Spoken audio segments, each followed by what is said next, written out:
everyone loves Lego. This is our DNA. It's the foundation for us as a company and the reason why we are here and the reason why you are here today. There are more than 100 Lego bricks for every man, woman, and child on Earth. By 2019, the population of minifigures will overtake humans. This is the first time we have ever in Lego history had somebody dressed up as an item of food. What goes on behind these doors has been a closely guarded secret. Until now. We would call this the creative campus of the Lego Group. What we have done here in Denmark is that we are not selling sugar in the cafeteria. This is a no camping sign. You can't leave your stuff on a desk for more than an hour and a half. We'll see how adults are enjoying Lego like never before. Can't see that, dude. That's it. Hold that there. It's a little bit of fun, it's a little bit of art. And how tough it is to land one of the most coveted jobs in the world, a Lego set designer. This is the dream. This is what my life has been working up to. Lego is a passion, an obsession, and the most powerful toy brand on the planet, and still growing.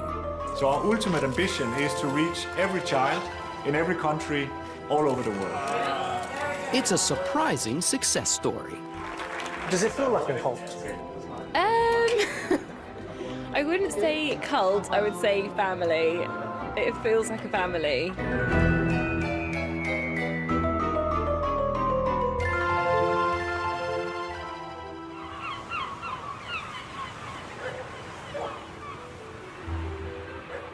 Since it first arrived in the UK in 1958, the British public has had a love affair with Lego. In the county of Cornwall, it's become part of modern folklore. After some of the storms, you tend to get stacks and stacks of plastic washed up, and if you rummage amongst it, that's where you'll find your Lego. Legend has it that in 1997, a cargo ship traveling from Denmark hit a storm and lost a container full of Lego. After years at the bottom of the sea, pieces began washing up on these shores. It's hunting for treasure. It's very exciting. That's my prized possession. Are you sure it's Lego? Yeah, absolutely, but it's a bit mangled and it doesn't have the little Lego logo anymore. This beach is now a magnet for loyal fans of the brick. 23-year-old Justin has come here all the way from London. Did your girlfriend know you did? Yeah, definitely. Yeah, balmy, I think that's the phrase, but it's what us fanatics do for the love of the brick. Justin takes his dedication to the plastic brick very seriously. I want to be a Lego designer, and that's what I've always wanted to be. The idea of having my own set and a child to get that set, I think there's nothing greater. You're basically providing them with this imagination, really. I'm a part of a company that is trying to do something that is hopefully making a positive impact in a child's life or on the planet as a whole. Super top security. If Lego is a religion, one of its high priests is an Englishman. This is so typical. Right, we're in. Matthew Ashton is a creative guru here. He's one of just 2 vice presidents, the highest level a designer can reach. So as you can see, memory lane. He's visiting Lego's private archives, where pristine sets from day one are stored. So this is 1977 to 1982.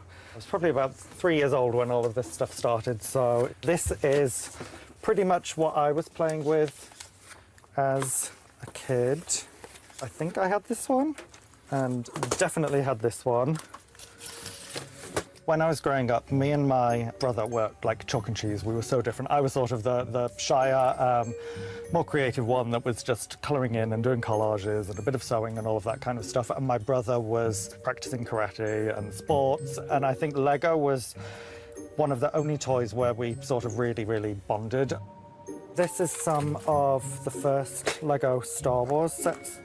Lego has been such a fond part of my childhood memory, and there's kids that are just getting a really, really good toy in their hand. Things can be going on in their life that isn't great, and this is just something that you know, gives them that really bit of fun that they all need and all deserve, and hopefully they'll have memories like I did. Lego is a passion for millions around the world. Every year, they get thousands of letters and emails from children who dream of a career playing with bricks. Today, Matthew is opening the doors of Lego HQ to some of these dreamers and running a recruitment workshop to find the next generation of set designers.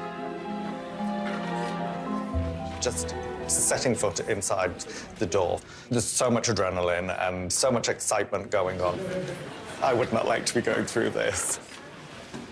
Among the final 40 who have made it this far is beachcomber Justin.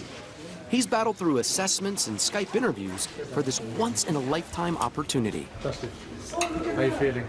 Nervous. Excited. Maybe. The pressure to perform starts immediately. So you take it in turns to present your homework? 2 weeks ago, everyone was sent a box of bricks with simple instructions. Create a new Lego world. A lot of space. Matthew called in some of Lego's most successful designers to help him. They want to see original ideas. The rebellion, if you think of it like Star Wars, is the hackers and the robotics guys. This is a very goofy dragon. You rub his belly and his tail wags. Justin, nice to meet you. I seen the explosion in my head of like, this is actually happening. This is the thing. I'm in Denmark, and this is the dream. This is what my life has been working up to. Sort of based in a Victorian London steampunk-esque world. And this is a clockwork sword cutter. The next one is a steamship. Eliza Studworthy, and she's got a steam-powered gun.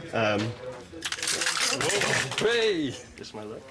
It also destroys in my hands. There's way more functions in that than I expected as you started pulling it apart. Yeah, it's not really... Great Thank stuff. you. Thanks. Awesome, thank you. Presentation over. The candidates now have to roll up their sleeves, grab some bricks, and show how well they can build. I see some vehicles, I see mechs. So you guys jumped straight on the floor. Penguin. Yeah. Passion is really, really important. Talent is, of course, the most important thing, but it's also how they'll fit in with the team is really important to us as well. Every model is kept for Matthew to cast his expert eye over. There's a few that may not have come across as well as we'd hoped. We just want to make sure that we get the right people. And if we don't get them all from this workshop, we'll do it again. Justin and the rest of the candidates have just one more day to prove they've got what it takes to be part of the Lego story. If the young hopefuls are successful, they might end up in Matthew's job. He was an executive producer on the Lego Movie and looks after many of the company's most successful kits. We had some issues the last time with our hilarious hot dog costume character. Today, he's reviewing the new minifigure series. It actually broke here. Yeah. And that might give us a problem with the strength. You could add some material sort of this way. His arm's not moving that well. But it's obviously more important that we get this fixed. Yeah. I think we don't need a lot of posability in the arms with this anyway, because like a real person in a costume is kind of a little bit restricted anyway, so I think... But there's also Over 200 designers from around the world work for Lego in Denmark. I think if you look at the design department in general, we're a right eclectic mix of like... We've got a load of like comic book guys and guys doing superhero stuff and... figures. And people who do all that role play reenactment stuff where you go in a forest and pretend to be an elf and all those kind of things. So I think there's probably a lot of us that don't really want to grow up. Give it a little strength that way, and that way he can still move his arms a little bit. Yeah, but from an art direction point of view, it's looking great. He's super cute. This is pretty much what we do in the meeting. What we're having to do in this meeting is go back a few steps and talk about a series that is coming on the market fairly soon. So, because what we're working on right now isn't going to be launched until 2016. So that is obviously top secret. Lego may be about having fun, but it is very serious about keeping things hush-hush.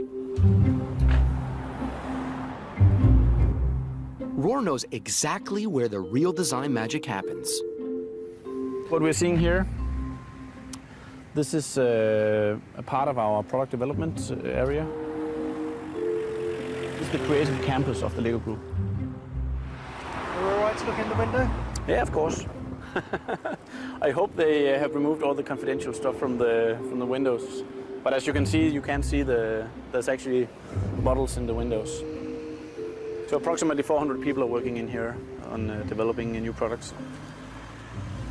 We are building now a factory in China, which will have more than 1,000 employees. So that, of course, will add the number of employees there. What's happened there? They discovered you filming. They probably saw us filming, and then they decided to close up the windows. Why did they do that? Well, they don't want for you guys to maybe get a sneak peek of what's inside. So he saw us? Yeah. Decided to close it? Probably.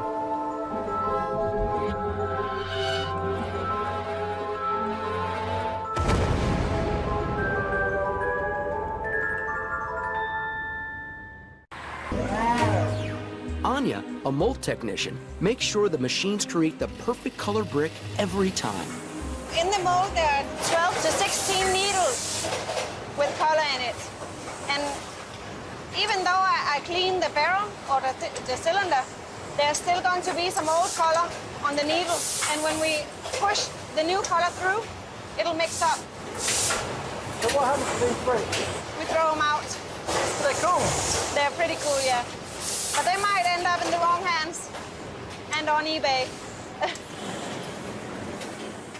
The bricks in every new batch are first checked on the factory floor and then sent to quality control for detailed analysis. You have to have attention to details. I used to work in restaurants, and the details are very important. If you haven't got it, you would be like, you know, you will miss a lot of mistakes. Not much gets past Klaus and his team. If the dimensions of the brick are just 4/1000th of a millimeter off, it will be rejected. The bricks are also tested for the all-important clutch power to make sure they stick together. I've been on LEGO for 10 years. I enjoy my work, I enjoy my colleagues.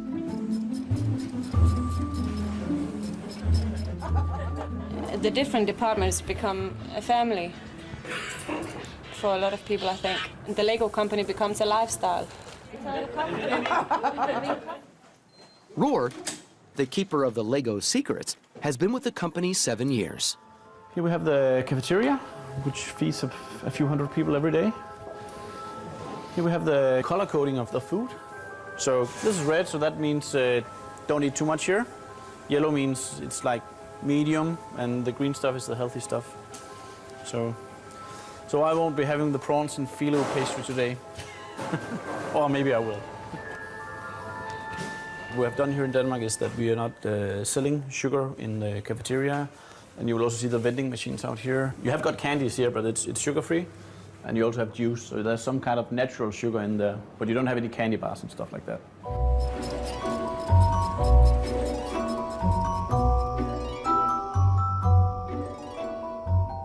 In the UK, an increasing number of grown men and women spend huge amounts of money and time on their private passion.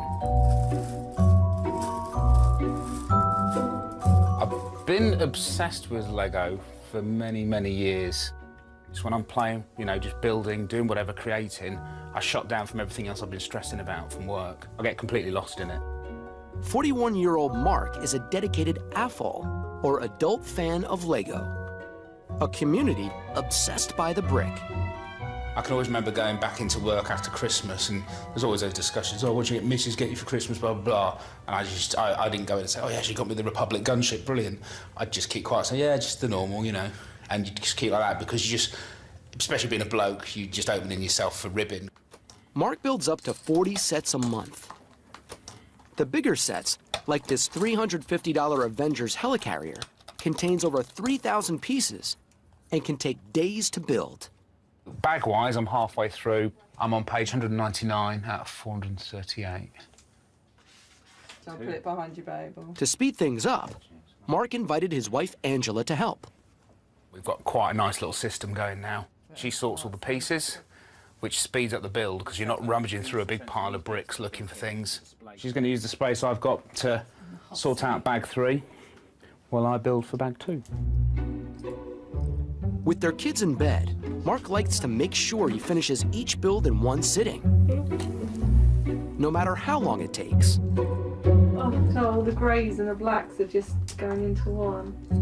We do get Lego blindness after a while. You can be staring at the piece that's right in front of you that you need, but you just can't see it for some reason. It sort of starts to blur. We're near the end.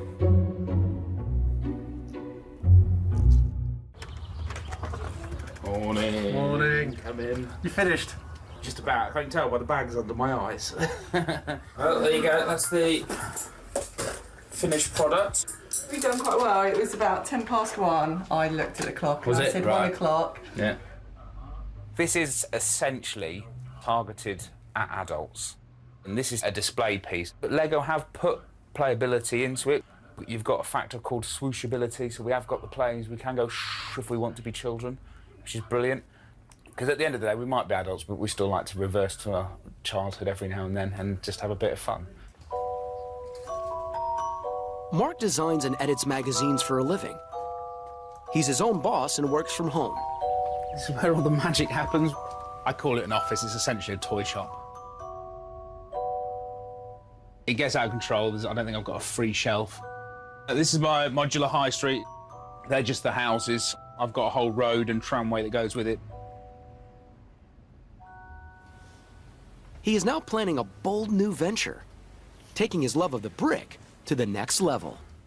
He wants to tap into the millions of AFOLs across the country and the world. We're launching Bricks Culture, which will be a big, glossy, thick magazine.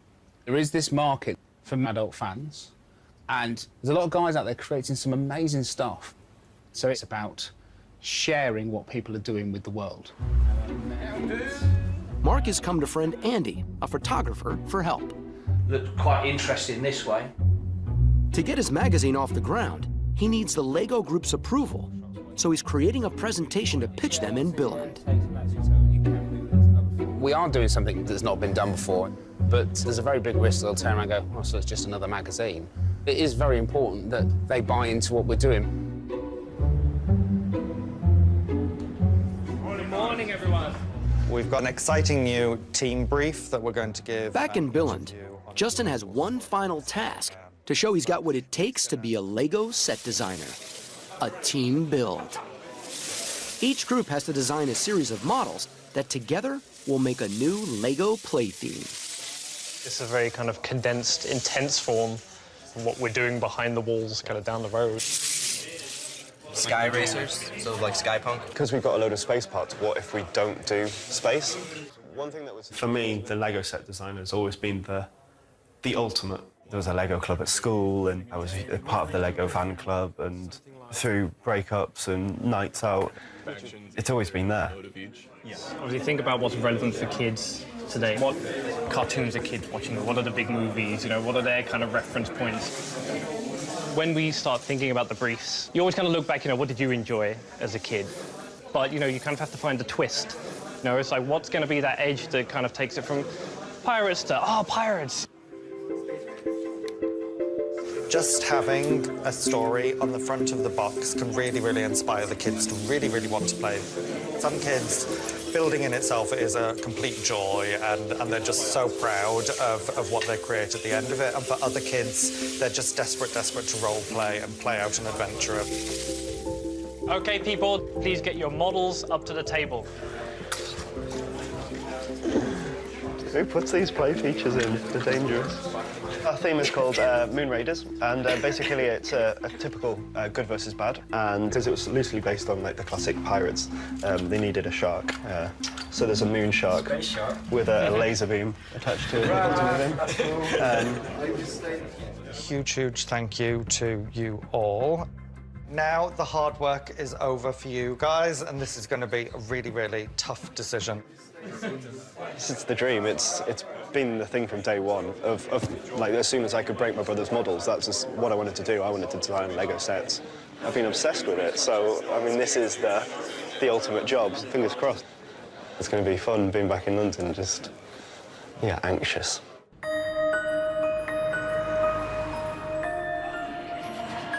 As Justin flies home from Billund, adult fan Mark arrives for his make or break meeting with Lego. If Lego turn around today and decide that it's not for them, that really cuts off a lot of exclusive content. I might look calm, but, you know, I'm sure I won't be once I'm in the meeting room. Hi, I'm Mark. Nice to meet you. I want to go away and then be going, yep, I like what he's doing, we like him, we'll help him. It is vital. If Mark doesn't get the Lego stamp of approval, his dream will be over before it's even begun.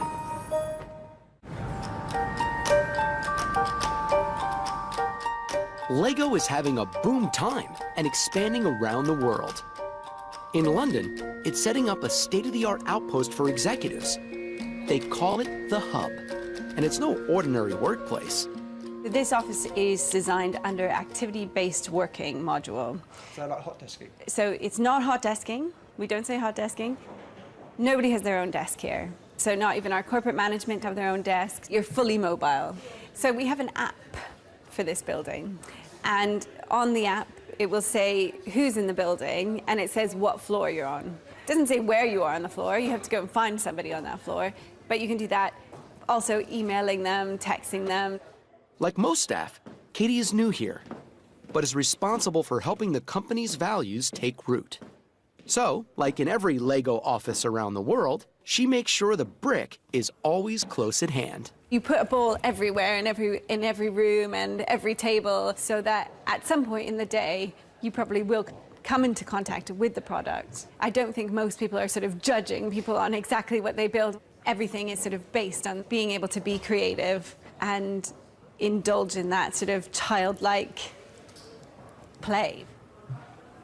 Taking a lead from the Danish mothership, there are helpful guidelines for staff to follow. So, this is a no camping sign to tell you that you've left stuff on your desk for too long. The rule is you can't leave your stuff on a desk for more than an hour and a half.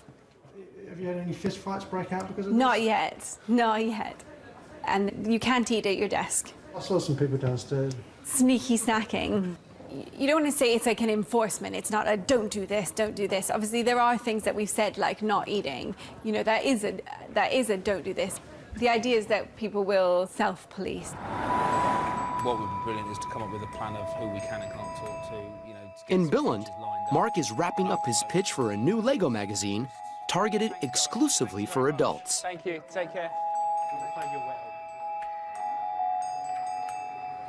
That went very well. It went better than expected. So, yeah, happy boy now. See, there was pressure. I'm smiling now. I wasn't smiling this morning. They really saw the value in British culture. They liked the fact that we're pitching to a slightly different audience. This is a market they're aware of, and I think they were quite impressed that I've spotted it. So, yeah, I'm pretty chuffed, to be honest. Watch where you're walking over here as well. There was a few hazards of the pet walking variety. Back on home soil, Mark wastes no time getting his magazine up and running. He begins by putting Lego in a tree. It's quite nice if you actually shoot this way and shoot into the carve like the That's one it, with yeah, the crevices yeah. and wood and everything. So the passerby, it's odd, but there is a reasoning behind the madness. We're trying to bring something different. It's a little bit of fun, it's a little bit of art. His first feature is about Tom, a gardener and Lego fan from Bristol, England, who spent 2 years creating his collection of birds. I think it's great that I'm helping kids to open their eyes that there's more to what you can build with Lego than just man-made objects like cars and trucks. I want some nice pose shots with Tom and his favourite bird. A eureka moment came along when I was digging in the garden and I'd taken a break and put my spade into the soil, stood back and admired what I was doing, and a robin landed on the spade handle. Just sit there, but this way. And that's really where the whole project started. Every year, Lego gets thousands of random ideas for sets. Most go nowhere, but Tom is one of the lucky ones. His birds have been made into an official Lego set. And he also gets a cut of the sales. I do get royalties. I think it's 1% of the net profits. I'm not in it for the money, I'm in it for the love, really. But of course, I'd like to be rewarded more for the idea. Yeah, that's nice. 10%, 5%, something like that would probably be more fair in my eyes. To help boost sales, Tom travels to London's biggest toy store. I was a lucky man that actually designed those. I signed it, and it won't go down in value, so it's basically like... His birds are on sale across the world, and they're flying off the shelves. There we go. It's a pleasure. I know I've got some cash coming my way, but I have no idea how much that's going to be. No idea how many have been produced. Hopefully thousands, millions, that would be great. Do you want me to sign it to... Austin. In just over a month, Tom will find out exactly how much money his Lego adventure has earned him. Yep. There we go.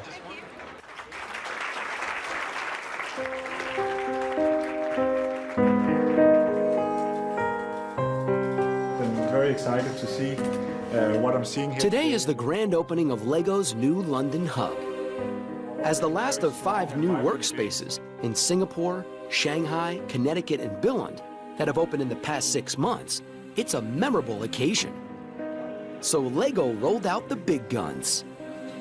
This is a really exciting moment, and I have to pinch myself because this is actually, I don't know, like the 3rd or 4th time I'm opening an office this year. It's like every other month. This really is to deliver on our ultimate ambition to reach every child in every country all over the world. CEO Jürgen, who's known around the world as JVK, took control in 2004 at the age of just 36 when Lego was battling against bankruptcy. He turned the company's fortunes around by focusing on its founding values.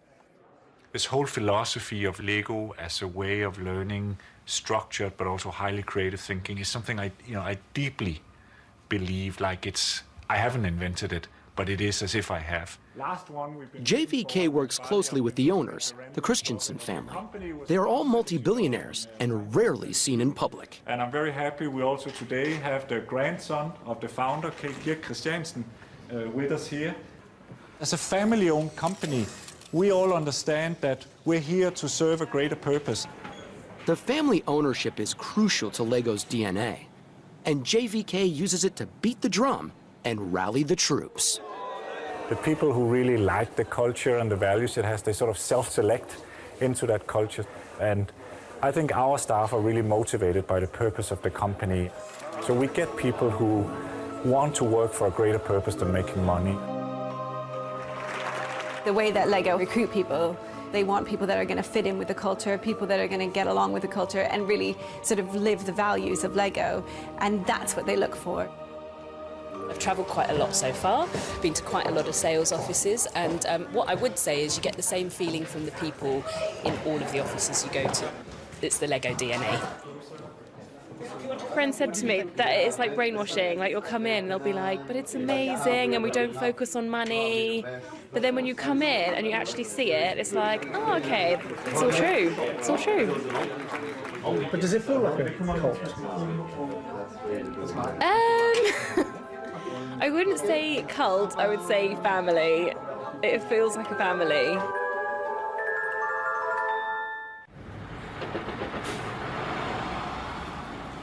On the other side of London, Justin hopes he'll be the next person to join the family. He's still waiting to hear if he's got his dream job as a set designer. Sat there in this limbo stage, just waiting to hear. And at any call I'll pick up, normally, sort of when it says an unknown number, I know it'd be like PPI or sort of, have you had an accident in the last 2 weeks? So I'm even answering those. He lives in the student dorm, so most of Justin's Lego collection is back at his parents' house. This is a very, very bare minimum of stuff that I've got. Will and Kate were sort of the main ones that I wanted to keep down here. I remember hearing a story that one of our tutors had a big fishbowl on his desk, just filled with these heads. But they're just the classic smiley face, and I just really like it as a nice piece. I always remember when I was a child, I was after this set called Skull Island. And I remember writing at Santa's list, I really would like Skull Island. And although I got fantastic presents throughout the day, on Christmas Day, I didn't get that set. And that was the one thing I wanted. And on Boxing Day, I remember my dad saying, oh, look out at the lawn, like something's fallen from Santa's sleigh. And for me, that was the best thing, because on the lawn was the set in the middle, all wrapped up. And I said to them, if I could ever find out who designed that set and write to them and say, mate, you inspired me and you made me want your job. Can I just get this? Wait. Hello? Hello? Hi, is that Justin? Yeah, speaking. Hi, this is Matthew from Lego. Hello, how are you? I'm fine. I'm basically phoning to let you know that we're really, really pleased that we would like to offer you a job. Oh, wow. Oh, jeez. The job that we want to offer you is on the Lego superheroes team. So Batman and Superman, Spidey, and the Avengers, and X-Men, and But wow. all of them. Wow, yeah, I'm speechless. Thank you very, very much. Made my life. I think I was going to say weekend, but yeah, that's a bit tiny, yeah. It was your personal story of what Lego's meant to you since you were a kid. We think that you'd fit in really well with the team. So, thank you very much, and then hopefully we'll see you in Billund very soon. No worries, thank you very much. Bye. Wow. So yeah, that was the call. So yeah, speechless. Absolutely incredible. It's like, what do you do when the thing you wanted the most has happened? I'm shaking. I'm really, really bloody good news. I'm shaking a bit. I'm very excited.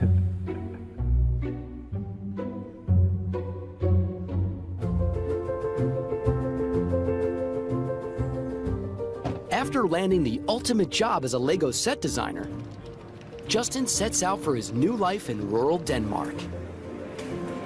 Check in for Billund, please. Does it fit in real now? No, not yet. It hasn't dropped in. Not even now? No. I think a week into it, maybe, then it'll be like, oh, I'm not in London anymore. In Billund, he's met by his new family, designers from the superheroes team, and taken straight to Lego's top secret design center. Really excited. That's what's inside. Yeah, no, thank you. The pearly gates. For me, it's heaven. It's been the dream.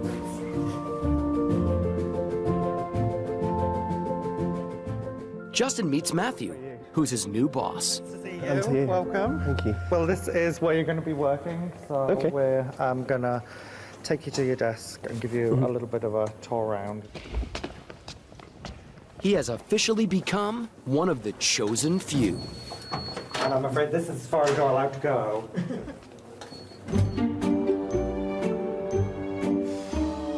Mark's plan to publish a luxury magazine about Lego just for adults is only days from the print deadline. It's going well, but we've got a lot to do. Everything with an orange line through has been designed. So you can see there's a lot there that's not been designed. Right-hand man Tim is helping Mark get his magazine to press. That's the cover image.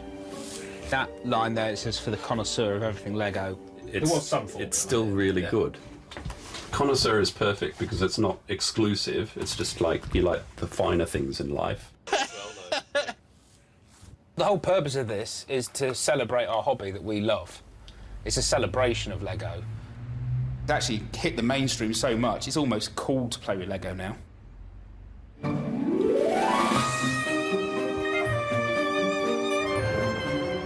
Finally, Bricks Culture is ready to launch. But there's been a problem with the printer. I open the boxes and they've just got the run covers on them, and the pressure's on them to get those magazines to us for 4:30, and the launch starts at 5, so it's going to be busy. Mark has many of the AFOL community arriving any minute. He has a goodie bag for all of them, but his magazines are stuck on a van in traffic. calm down in a minute, I promise. They're literally meant to be 30 seconds Things away. always happen on time, I think. And there's an important guest from the Lego group Mark needs to impress. I grew up in the Eiffel community myself, and the community has grown and has become more visible. It is as if the geeks and the nerds are not supposed to stay in the closet anymore. It's okay. I think that's the magazines there. I'm hoping it is. It's a courier van. Let's just open them. With the magazines in hand, Mark can now share his labor of love with the world. Ladies and gentlemen, without further ado, please give a warm welcome, Mr. Mark Giss. A massive thank you for all your support. This is your magazine as much as it's mine, and hopefully you'll enjoy what we have to offer. Thank you very much, guys. Enjoy yourself. Lovely, really nice. It just has a really good feel to it and a really good mixture of different features and articles. I'm really impressed. Photography looks amazing. Unusual content as well, not what you'd expect to find in a Lego magazine. Going a bit less mainstream with this. We're certainly filling a niche in the Lego market. Loving the article about myself. Yeah, I'm more than happy. Incredibly well received. People have come up to me and said, British culture, wow, what an amazing concept. We never even thought of anything like that, but we love it. It's a family. These people are the Bricks family. Mark has definitely won over his AFOL friends. But will Lego give it the thumbs up? Seeing a high-class exclusive magazine like Bricks Culture was not something I'd even consider half a year ago. But from a company perspective, we are happy as long as they read our and live by our fair play policies and brand values. Fresh from enjoying his newfound celebrity status, Tom is back home in Bristol, building more and more birds. 70 different species and counting. This is one of the wings of the bar now that I'm building. You need to be quite dexterous to be doing fiddly jobs like this. You need this one goes on here. So I've got a little bit more weight on there, they'll droop down a bit, but I think I could probably get away with... No. Earlier today, Tom got the email from Lego he's been waiting for. Details of the royalties he's earned from the first 3 months of sales of his bird set. Hi Tom, please find our Q1 2015 reporting. So yeah, I think Lego have done pretty well out of that, and so have I. I don't want to give too much away, but you could buy a car with it. It's not going to be a Porsche or Ferrari or anything like that, but you could buy a car. I can afford to have a holiday. The plan was always to go to Colombia, and it's been a dream of mine to go to New York, so I'd like to make that dream come true with some of this money. Well, exciting. Very, very happy day. In Billund, the champagne is also flowing. The Lego Group has just announced its 10th consecutive year of growing sales with huge profits. So yes, everything is actually quite awesome. The Pied Piper of Lego, CEO JVK, is talking to press from all over the world. As long as they stay on message. I think it's not really for me to comment on that question. Unlike most multinationals, Lego is privately owned, so it can choose exactly what it says and when. I don't care, they can ask it, but they're wasting our time. Thank you. Thank you. The international press can't get enough of this awesome success story. But the Danish media has a more intimate view of what the Lego Group is all about. The Danish view Lego as extremely professional. That's what Lego is also known for in Denmark. That's the secrecy.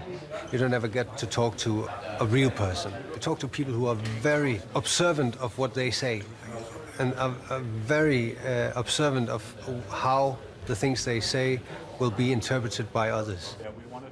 But maybe people here, they love Lego so much that they will let Lego do whatever Lego wants. People talk about Lego as being part of a family. Yes. They've also talked about it as being part of a religion. Yes. Have you heard that? Yes, or a philosophy of, a very deep philosophy that there's a certain discipline to the Lego idea of what play is and how important it is. That's a philosophy. You can call it a religion if you like, but I think it's more like a philosophy or set of principles. Instead of calling it religion, I'll call it something spiritual. The company's mainstay is to guide things through relationships. That's why people say it has a family feel.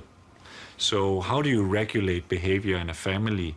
You primarily do that by role modeling and relationships. You don't want to have a bad relationship with your sister or your mother or your children. So that is a very different relationship, and it really allows a company to be purposeful.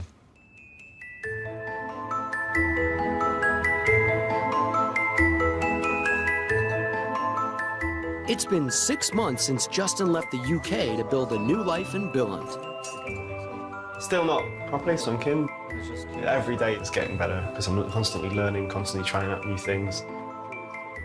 Justin's first set will be released in a month, but he's now a LEGO employee, so details are hard to come by. What can you tell me about this first set that's coming out? I really enjoyed designing it, I think. That's the main thing. Other than that, everything's top secret. It is tricky when your parents ask, oh, what are you up to today? And I can't tell them anything, so they've learned not to ask, I think. So, which is good. Keeps me off the hook.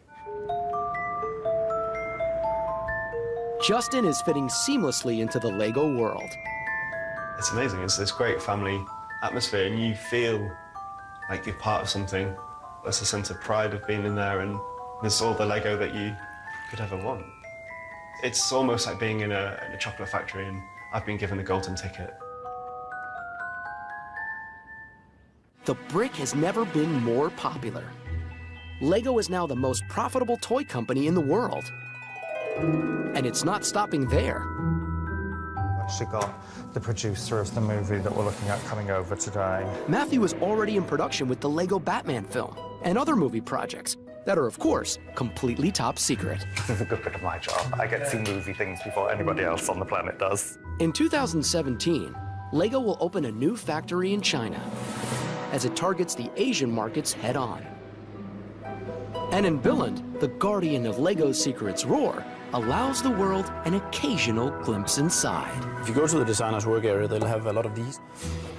I wish I had had this when I was a child. But continues to protect the real secret with his trademark smile. Well, I could show you, but I'd have to kill you afterwards.